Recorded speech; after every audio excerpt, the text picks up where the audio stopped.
الحمد للہ رب العالمین والصلاة والسلام علی سید الانبیاء والمرسلین اما بعد فاعوذ باللہ من الشیطان الرجیم بسم اللہ الرحمن الرحیم۔ تمام تعریفیں اللہ رب العزت کے لیے اور درود و سلام آقا دو جہاں محمد مصطفیٰ صلی اللہ علیہ وسلم کی ذات گرامی پر۔ آج انشاءاللہ قرآن ترجمہ و تفسیر کا آغاز سورہ بقرہ کی آیت نمبر 256 سے ہوگا، 256 سے۔ اللہ تعالیٰ سے دعا ہے کہ اللہ تعالیٰ ہمیں درست بات کہنے کی اور قرآن کا جو صحیح مفہوم ہے اسے سمجھنے کی توفیق عطا فرمائے۔ بسم اللہ الرحمن الرحیم۔ اللہ کے نام سے شروع کرتا ہوں جو نہایت مہربان بہت رحم فرمانے والا ہے۔ لا اکراہ فی الدین، دین میں کوئی زبردستی نہیں۔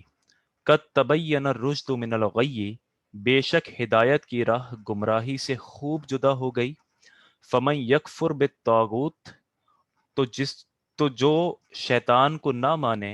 وَيُؤْمِن بِاللَّهِ، اور اللہ پر ایمان لائے، فَقَدِ اسْتَمْسَكَ بِالْعُرْوَةِ الْوُثْقَىٰ، تو اس نے بڑا مضبوط سہارا تھام لیا، لن انفصام لها، جس سہارے کو کبھی کھلنا نہیں ہے۔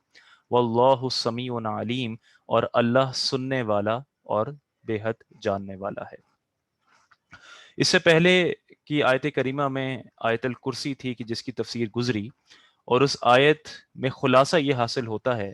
کہ اللہ ہی عبادت کے لائق ہے۔ اور اللہ کیوں عبادت کے لائق ہے؟ کیونکہ اللہ تعالیٰ کی یہ خصوصیات ہیں، اور وہ ایسی خصوصیات ہیں کہ جو کسی دنیاوی خدا جنہیں لوگ خدا سے بنا بیٹھے ہیں ان میں نہیں پائی جاتی، اور وہ ایسی خصوصیات ہیں کہ جس کے کوئی انسان یا کوئی اور مخلوق مقابلہ کرنا تو دور، مقابلہ کرنے کا سوچ بھی نہیں سکتی۔ تو بس جب اللہ کی شان ایسی ہے اور یہ بالکل واضح ہے، تو اب اس کے بعد دین کو قبول کرنے میں، ایمان لانے میں کوئی رکاوٹ نہیں رہ جاتی۔ اس لیے یہاں پر اللہ نے فرمایا لا اکراہ فی الدین، کہ دین میں کوئی زبردستی نہیں ہے۔ یعنی ہمارا دین ایسا نہیں ہے کہ زبردستی کسی کو مار پیٹ کر مسلمان بنایا جائے، کسی کو بندوق کی نوک پہ مسلمان بنایا جائے، کہ کہا جائے کہ بس اب گن پوائنٹ ہے مسلمان بنو۔ کسی دین نے کبھی اس بات کی تعلیم نہیں دی، بلکہ دین نے تو ہمیشہ کہا کہ احسن انداز میں تبلیغ کرو۔ قرآن کریم میں کتنی آیات ہیں، درجنوں آیات ہیں کہ جس میں اللہ تعالیٰ نے اپنی نشانیاں بیان کی، اپنی قدرت کو بیان کیا، مخلوق کو پیدا کرنے کا بیان، آسمان اور زمینوں میں نشانیوں کا بیان، کشتیوں کا بیان، اس نظام کے چلنے کا بیان، چرند پرند کا بیان، اسی طرح مردہ کو زندہ کرنے کا بیان۔ اور پھر اللہ تعالیٰ نے ہر آیت کے آخر میں مفہوماً اسی طرح عرض فرما کیا کہ اس میں ضرور نشانیاں ہیں عقل والوں کے لیے۔ اس لیے دین نے یہ کبھی نہیں کہا کہ بس اسلام دین برحق ہے، ہم کہہ رہے ہیں اس کو مان لو، کیونکہ اگر اس دعوت اس نہج پر دی جاتی تو پھر بہت سے ادیان یہ دعویٰ کرتے کہ ہم عیسائی ہیں، ہم حق پر ہیں، ہمیں مان لو۔ ہندو کہتا ہم حق پر ہیں، ہمیں مان لو۔ لیکن اسلام نے وہ دلائل فراہم کر دیے کہ اب جو ہے وہ بالکل واضح طور پر آپ کوئی بھی شخص اگر بغض و عناد سے پاک ہو، صحیح نظر سے دیکھے اور اللہ تعالیٰ کی قدرت کو تسلیم کرنے کا اس کے اندر مادہ موجود ہو، وہ تسلیم کرنا چاہتا ہو، دین کو سمجھنا چاہتا ہو، تو پھر وہ اسلام کو ضرور قبول کرے گا۔ اس لیے اللہ تعالیٰ نے فرمایا لا اکراہ فی الدین، دین میں کوئی زبردستی نہیں ہے۔ اور اس میں یہ بات بھی ہے کہ دین کا تعلق اصل میں تو ایمان کا تعلق دل سے ہے۔ ایک ظاہراً کوئی شخص سامنے مسلمان ہو لیکن دل میں ایمان نہ ہو تو وہ تو منافق ہے۔ تو جو چیز جس چیز کا تعلق دل سے ہو وہ زبردستی نہیں کروائی جا سکتی۔ آپ کسی بچے کو مار پیٹ کر ایک کام کروا سکتے ہیں، لیکن جیسے ہی آپ کی مار پیٹ ختم ہو، آپ کا خوف زائل ہو، بچہ وہ کام چھوڑ دے گا۔ لیکن وہی چیز اگر بچے کو سمجھا کر اس کے اندر اس چیز کا شوق پیدا کر دیا جائے، تو جب اس کے دل میں وہ جگہ کر لے گی تو چاہے آپ کا خوف نہ ہو تب بھی وہ کام ہوتا رہے گا۔ اس لیے لا اکراہ فی الدین، دین میں کوئی زبردستی نہیں ہے۔ جہاد، بہت سے لوگ ایسے ہیں کہ جو اسلام پہ یہ الزام لگاتے ہیں کہ اسلام تلوار کے زور پر پھیلا، زبردستی لوگوں کو مسلمان بنایا گیا۔ ایسا نہیں ہے، بلکہ دین میں کچھ قوانین ہیں کہ اللہ کے اسلام حقیقتاً مسلمان اللہ کا زمین پر خلیفہ ہے، اس لیے اسلام کی حکومت تو قائم ہوگی۔ اب اس میں جہاد مختلف طریقوں کے ہیں۔ ایک وہ ہے کہ بعض اوقات جہاد فرض ہو جاتا ہے ایک ایک فرد پر، صرف فوج پر نہیں بلکہ جوان، بوڑھے، بچے، عورت، سب پر فرض ہو جاتا ہے۔ یہ جہاد تب ہے کہ جب آپ پر کوئی اور قوت حملہ کر دے، اب سب پہ جہاد فرض ہے، بالکل واجب ہو جاتا ہے۔ بعض اوقات جہاد کفایہ ہوتا ہے، فرض کفایہ، کہ آپ کے اگر کسی اور مسلم ملک پر حملہ ہو رہا ہے اس وقت بھی ایک امت کے اعتبار سے آپ کا فرض بن جاتا ہے کہ آپ اس کے لیے دفاع کریں۔ اور پھر جہاد کی ایک صورت یہ بھی ہے کہ ایک مسلم حکومت جو طاقتور ہو وہ ایگریسو موڈ میں، یعنی صرف ڈیفینسو موڈ میں جہاد نہیں ہے بلکہ ایگریسو موڈ میں وہ سامنے ملک جو مشرکین ہیں، جو کافر ہیں، انہیں دعوت اسلام دے۔ اگر وہ دعوت قبول نہیں کرتے تو پھر کہے کہ ٹھیک ہے ہم تمہارے ملک پر قبضہ کریں گے اور اسلامی حکومت قائم ہوگی، تم اپنے دین پر قائم رہو اور ہمیں ٹیکس دینا اور تم اپنی عبادت کرتے رہو۔ اگر وہ اس پر بھی نہ مانے تو پھر اس کے بعد قتال کیا جائے گا، جنگ ہوگی اور پھر اسلامی حکومت قائم ہوگی، کیونکہ یہی اسلام کا ہی حق ہے کہ وہ پوری دنیا میں حکومت کرے اور اسلامی حکومت قائم ہو۔ اس میں بعض علماء کا اختلاف ہے کہ جو لا اکراہ فی الدین یعنی دین میں کوئی زبردستی نہیں، یہ کیا ہر مشرک کے ساتھ ہے یا یہ صرف عیسائی اور یہودی کو یہ اعزاز حاصل ہے؟ تو بعض نے کہا کہ کوئی بھی زبردستی کسی کو مسلمان نہیں بنایا جائے گا، بلکہ جہاد کیا جائے گا، اسلامی حکومت قائم ہوگی، لیکن جو اپنے دین پر قائم رہنا چاہتا ہے وہ رہے۔ لیکن بعض نے کہا کہ یہ جو حکم ہے یہ صرف یہودیوں اور عیسائیوں کے ساتھ ہے، یعنی یہودی اور عیسائی تو ایک اسلامی حکومت میں رہتے ہوئے جزیہ دے، ٹیکس دے، اور وہ اپنے دین پر قائم رہے، اپنے چرچ میں جاتا رہے اور اپنی عبادت کرتا رہے، لیکن جو باقی مشرکین ہیں یعنی جو بت پرست ہیں ان کے خلاف جہاد ہی کیا جائے گا۔ تو یا تو اب وہ یہودی عیسائی ہو جائیں یا وہ مسلمان ہو جائیں یا ان سے قتال کیا جائے گا۔ تو یہ اختلاف ہے، لیکن اس بات پر سب اگریڈ اپون ہے کہ دین زبردستی کسی کو ہم قبول نہیں کروا سکتے، یہ دل کا معاملہ ہے، ایمان کا دل سے تعلق ہے، اور اس میں اللہ تعالیٰ نے اختیار دیا ہے کہ اب روزے روش اب بالکل واضح ہے، اب چاہو تو ہدایت قبول کرو، چاہو تو تم انکار ہو اور تمہارا ٹھکانہ جہنم ہوگا۔ اسی لیے اللہ نے فرما دیا قد تبین الرشد من الغی، کہ بے شک ہدایت کی راہ گمراہی سے خوب جدا ہو گئی۔ خوب واضح اللہ تعالیٰ نے فرما دیا کہ تم جن خداؤں کو مانتے ہو وہ تمہارے بنائے ہوئے ہیں، وہ کسی نفع اور ضرر کے مالک نہیں ہیں، ان کے اختیارات میں کچھ بھی نہیں ہے، وہ کچھ نہیں کر سکتے، اور اللہ کی یہ شان ہے کہ اللہ تعالیٰ زمین و آسمان میں جو کچھ ہے وہ اس کی ملکیت میں ہے۔ اللہ کو نہ اونگ آتی ہے نہ نیند آتی ہے، زمین و آسمان کی حفاظت اسے نہ تھکاتی ہے، اس کے چاہے بغیر کوئی اس کے علم سے کوئی حصہ نہیں لے سکتا، اور وہ مکمل کائنات کو علم و قدرت کے اعتبار سے احاطے میں لیے ہوئے ہے، وہ ہر چیز پر قادر ہے۔ تو بس یہ بات واضح ہو چکی ہے کہ ہدایت کیا ہے، گمراہی کیا ہے۔ نبی کریم صلی اللہ علیہ وسلم کے آنے کے بعد اب اس میں کسی قسم کا کوئی شبہ نہیں رہ گیا، اب اگر کسی کو ہدایت قبول کرنی ہے تو اس کے پاس سارے مواقع موجود ہیں۔ آگے فرمایا فَمَن یکفر بالطاغوت، تو جو کوئی شیطان کو نہ مانے، یعنی یکفر انکار کر دے شیطان کا۔ طاغوت کا مفہوم یہ ہے سرکشی، یہ سرکشی سے نکلا ہے، اور بعض نے کہا کہ طاغوت کا اطلاق کاہنوں پر بھی ہوتا ہے جو جھوٹی غیب کی خبریں دیتے ہیں۔ اس کا اطلاق ان بد مذہب، ان بد عقیدہ لوگوں کے سرپرستوں پر بھی ہوتا ہے، ان لیڈرز پر ہوتا ہے جو خود سے نئے نئے عقیدے گڑھتے ہیں، لوگوں کو کفر کی طرف لے جاتے ہیں، دین سے ہٹ کر راہ پر چلتے ہیں، تو وہ بھی طاغوت ہیں۔ اور طاغوت کا اطلاق شیاطین پر بھی ہوتا ہے، یعنی جس نے شیطان کو نہ مانا،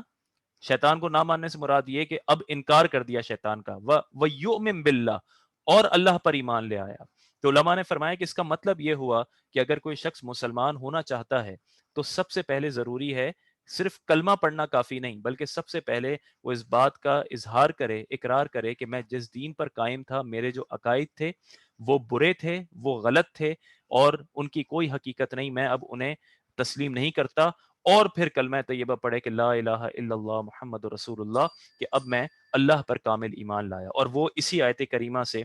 فقہا نے اخذ کیا کہ سب سے پہلے وہ شیطان کو نہ مانے، یعنی اس کا انکار کرے، وَيُؤْمِن بِاللَّهِ، اور اللہ پر ایمان لائے۔ تو جب وہ اللہ پر ایمان لے آیا تو اب ہوا کیا؟ ہوا یہ، اللہ نے فرمایا فَقَدِ اسْتَمْسَكَ بِالْعُرْوَةِ الْوُثْقَىٰ، اس نے بڑا مضبوط سہارا تھام لیا ہے۔ اب وہ ایسے کڑے سے جڑ گیا ہے کہ بس وہ ایسا سہارا ہے لن فسام لہا، جس سہارے کو کبھی کھلنا نہیں ہے، وہ کبھی ہلے گا نہیں۔ اس نے آ، ایک مضبوط کڑا لگا لیا ہے، ایک مضبوط چین میں جڑ گیا ہے، اور وہ چین اب کبھی ٹوٹے گی نہیں، اور وہ ایمان کی چین ہے۔ کہ وہ اسے جنت میں لے کے جائے گی، اگر اس کے کئی گناہ کیوں نہ ہو اسے نبی کریم صلی اللہ علیہ وسلم کی شفاعت کی امید ہوگی، اور اگر تب بھی وہ جہنم میں اگر گیا بھی تو وہ ایک محدود وقت کے لیے ہوگا، لیکن بالآخر وہ دائمی طور پر جنت میں جائے گا۔ تو یہ وہ رشتہ ہے کہ جو کبھی نہیں ٹوٹے گا۔ دنیاوی رشتے ٹوٹ جاتے ہیں، ایک بت سے تو کوئی رشتہ قائم ہی نہیں ہوتا، لیکن جو لوگ دنیا میں اپنے گویا کہ کسی کی عبادت کرنا شروع ہو جاتے ہیں، کسی کو خدا زبان سے تو نہیں کہتے لیکن اپنے اعمال سے خدا بولنا شروع ہو جاتے ہیں، کسی بے دین شخص کو اپنا پیر بنا لیتے ہیں، کسی سیاسی جماعت سے اپنا رشتہ جوڑ لیتے ہیں، وہ تمام رشتے، وہ تمام سہارے ایک وقت آتا ہے کہ ٹوٹ جاتے ہیں، لیکن دین کا ایسا رشتہ ہے جو کبھی نہیں ٹوٹتا اور وہ ہمیشہ کام آئے گا۔ اور یہی صوفیہ نے بھی فرمایا کہ ایک طریقت کے سلسلے سے جڑنے کا فائدہ یہ ہے کہ انسان مرنے کے بعد بھی اس کا فائدہ حاصل کرتا ہے اور زندگی میں بھی اسے فیض ملتا رہتا ہے، اسے توبہ کی توفیق ہوتی ہے۔ وہ ایک عام شخص کے مقابلے میں، ایک عام مسلمان کے مقابلے میں، چونکہ اس کے پیچھے صوفیاء کا ہاتھ ہوتا ہے، وہ ایمان کے دائرے کے اندر ایک اور دائرہ جو طریقت کا دائرہ ہے اس سے جڑ جاتا ہے اور اس کا فیض حاصل کرتا ہے۔ تو بس ایمان بھی اسی طرح ہے کہ جب ایک شخص ایمان میں داخل ہو گیا تو اب وہ مضبوط کڑے سے جڑ چکا ہے۔ واللہ سمیع علیم، اور اللہ سننے والا اور جاننے والا ہے۔ اللہ ولی الذین آمنوا، اللہ مسلمانوں کا والی ہے، مددگار ہے۔ یخرجہم من الظلمات الی النور، انہیں اندھیروں سے نور کی طرف نکالتا ہے۔ اندھیرے، کہیں پہ اندھیرے ہوں اور ظلمات ہوں، کفر ہو، بے دینی ہو، تو اللہ تعالیٰ ہدایت عطا فرماتا ہے، اپنے انبیاء کو بھیجتا ہے، اپنی کتابیں نازل فرماتا ہے، لوگوں کے دلوں میں الہام فرماتا ہے، انہیں توفیق دیتا ہے، دوسرے لوگوں کو توفیق دیتا ہے کہ وہ ان کو آ کے دین کی دعوت دیں۔ تو بس اس طرح اللہ تعالیٰ ظلمات، اندھیروں سے نور کی طرف لاتا ہے۔ اس لیے یہ ممکن ہے کہ شاید آج یہ جو درس قرآن سن رہے ہوں انہوں نے پہلے کبھی بھی بالترتیب قرآن ترجمہ تفسیر نہیں سنا ہو، لیکن یہ اللہ تعالیٰ کی خاص توفیق ہے میرے لیے بھی اور آپ کے لیے بھی کہ ہم قرآن کو سمجھنے کی کوشش کر رہے ہیں، اور جو عقائد شاید ہمارے ذہن میں صحیح طرح موجود نہیں تھے، وہ ہم کسی بدعمالی میں تھے، تو قرآن کو سمجھنے کی برکت سے ہم اندھیروں سے نور کی طرف آئیں گے، اور حقیقتاً اس میں ہمارا کوئی کمال نہیں، یہ سب اللہ تعالیٰ کرتا ہے۔ یخرجہم من الظلمات الی النور، وہ انہیں اندھیروں سے نور کی طرف نکالتا ہے۔ والذین کفروا، اور جو کافر ہیں، اولیاءہم الطاغوت، ان کی حمایتی شیطان ہے، یخرجونہم من النور الی الظلمات، وہ انہیں نور سے اندھیروں کی طرف نکالتے ہیں۔ اولئک اصحاب النار، یہی لوگ دوزخ والے ہیں، ہم فیہا خالدون، یہ ہمیشہ اس میں رہیں گے۔ تو شیطان اور جو کفار کے دیگر خدا ہیں، وہ جو انسانی خدا ہیں، وہ انہیں نور سے، روشنی سے اندھیری کی طرف لے کے جاتے ہیں، وہ انہیں اور گمراہی میں مبتلا کرتے ہیں اور وہ اسی طرح اندھیروں میں رہتے ہیں، اور یہی لوگ دوزخ والے ہیں، ہم فیہا خالدون، یہ ہمیشہ اس میں رہیں گے۔ اس لیے دوزخ سے نکلنے کا صرف ایک راستہ ہے، اور وہ راستہ یہ ہے کہ انسان ایمان لے آئے، ایمان کے بغیر دوزخ سے نکلنے کا کوئی راستہ نہیں ہے۔ اگر ایمان والا ہوگا تو جنت میں جائے گا، اب اگر وہ کفر پر مر گیا اور ساری زندگی اس نے فلاحی اداروں کی مدد کرنے میں گزار دی، ساری زندگی بہت اچھے اخلاق کا پیکر بنا رہا، ساری زندگی بہت اچھے کام کیے، تو بس اس کا صلہ اسے دنیا میں مل جائے گا۔ بعض روایات ایسی ملتی ہیں کہ جس میں یہ فرمایا گیا کہ کافر کو جب راحت کے ساتھ موت آئے، بڑی آسانی سے اس کی روح نکل جائے، ہم تو یہ سمجھتے ہیں کہ کسی کی آسانی سے روح نکلی تو اس کے لیے بڑی آسانی ہے، لیکن یہ کہا گیا کہ کافر کی اگر آسانی سے روح نکل جائے تو بس وہ اس کی آخری راحت ہوتی ہے، اور اس کے بعد تکلیف ہی تکلیف ہوتی ہے۔ اور بعض اوقات مومن کی روح بڑی تکلیف سے نکلتی ہے، وہ نزع کے عالم میں رہتا ہے، وہ وینٹیلیٹرز پہ رہتا ہے کئی کئی دن، اور بالکل ایک سکرات کے عالم میں ہوتا ہے، اس کے بعد اس کی روح نکلتی ہے۔ ہم یہ سمجھتے ہیں کہ دیکھو اللہ کی طرف سے اس کی پکڑ ہے، یہ اس کی گناہ گار ہے، لیکن یہ ممکن ہے کیونکہ بعض روایات ایسی ملتی ہیں کہ مومن کو موت کے وقت جو تکلیف ملتی ہے وہ بعض اوقات اس کی آخری تکلیف ہوتی ہے، اور اس کے بعد راحت ہی راحت ہوتی ہے۔ اس لیے جو کفار ہیں وہ ہمیشہ جہنم میں رہیں گے، ہم فیہا خالدون، اس کے سوا کوئی چارہ نہیں ہے۔ یہاں پر بس آخری میں یہ بات کرنا چاہوں گا کہ پچھلے کچھ سالوں سے پاکستان میں عورت مارچ کے نام پہ کچھ احتجاج کیے جاتے ہیں، اس میں بڑے بیہودہ کلمات کہے جاتے ہیں، بڑے بیہودہ بینرز پوسٹرز اٹھائے جاتے ہیں، اور اس سال 2021 میں تو حد ہی ہو گئی کہ جس میں اللہ اور اس کے رسول کو بھی مخاطب کر کے کہا گیا کہ ان سے بھی ہمیں آزادی چاہیے۔